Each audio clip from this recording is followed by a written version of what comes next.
Welcome to English Podcast. Subscribe our channel for more update. Welcome to the deep dive. Today we're cutting straight to the heart of something pretty much everyone wrestles with at some point. Yeah, that feeling of being, well, maybe a bit too concerned about what other people think of us. Exactly, that constant sort of mental calculation, second guessing, looking for that nod of approval. It's definitely tied into how we're wired socially, this awareness of others. But as we'll explore, it's something that, well, maybe helpful way back when can really become an obstacle now. Totally. And for you listening, someone who likes to get smart on important topics like quickly and get the core ideas we've looked at, this really interesting discussion. It's from the SpeakUp Sessions English podcast. Mm-hmm. The hosts, Alex and Jamie, they really dove into the why, why we care so much, the downsides, and some first thoughts on maybe breaking free a bit. So think of this deep dive as your fast track. We're aiming to pull out the key insights, help you understand where this comes from, and maybe give you some actionable perspectives. No getting bogged down. Right. Our mission really is to distill the essence of that conversation, give you a solid grasp of the roots of this, and some practical ways to start shifting your focus maybe more inward. Okay, let's dive in then. One of the first things Alex and Jamie talked about, and it really stuck with me, was this idea that, for early humans, caring what the group thought wasn't just, polite. No, it was fundamental survival. Right. Survival. Absolutely. I mean, think about it. Belonging meant safety. It meant resources. Being kicked out of the tribe that was genuinely dangerous, a real threat. So it's baked into us almost. Deeply rooted, yeah. Yeah. It's this evolutionary wiring. And the key insight from their chat was how this ancient programming, it can kind of misfire in today's world. Yeah, like an old piece of software that's still running. Which leads perfectly into the next point, which Jamie highlighted. This need for approval today.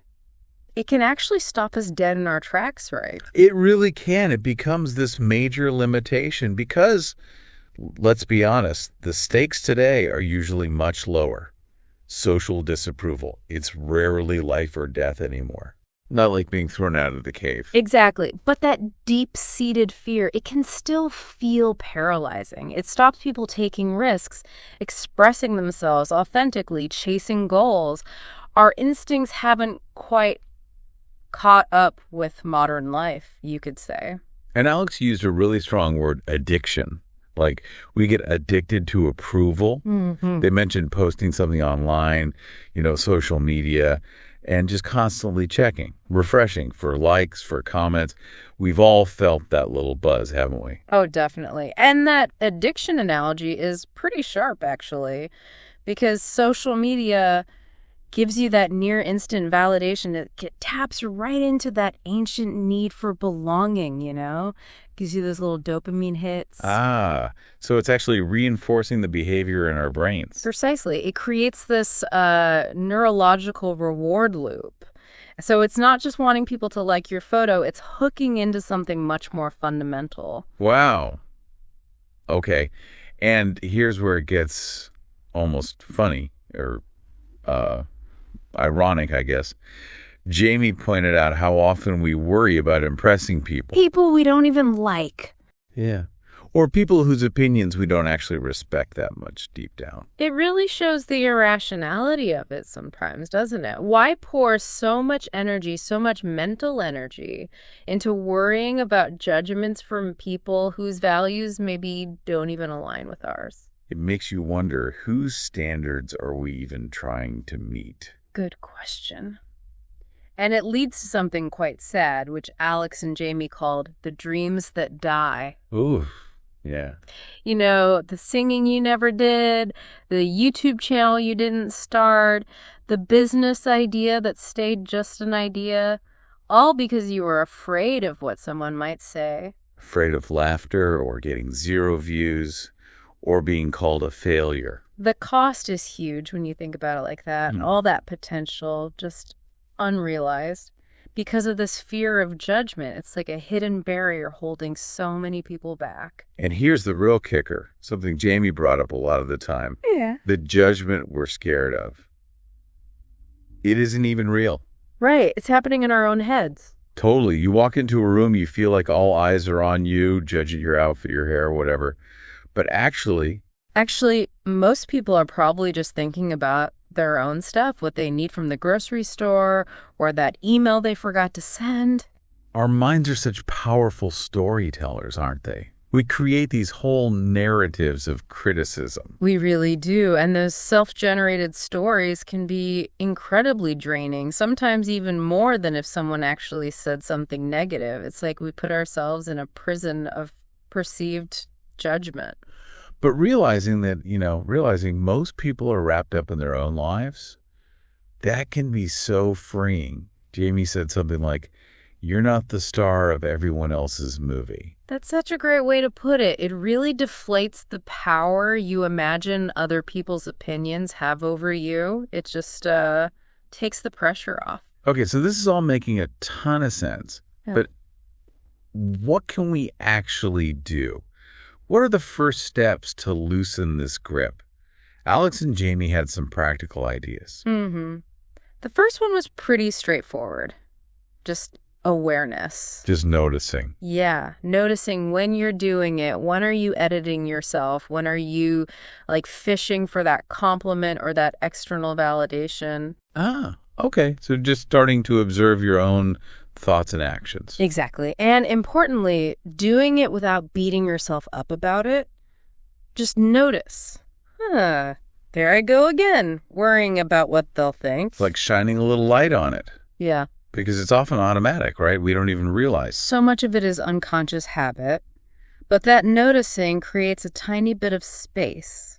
Maybe space to choose differently next time. Okay, that makes sense. And then Jamie brought up a really important filter, asking, whose opinion actually matters to you?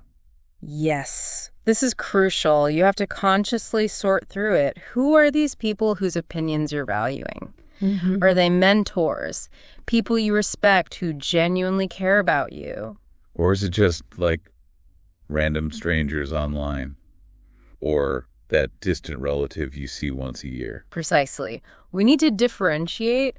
The feedback from a trusted mentor is probably worth listening to. A random negative comment online? Maybe not so much. We need to assign weight appropriately. Filter it out. All right. Okay. And then they discuss something really insightful, projection. Yeah.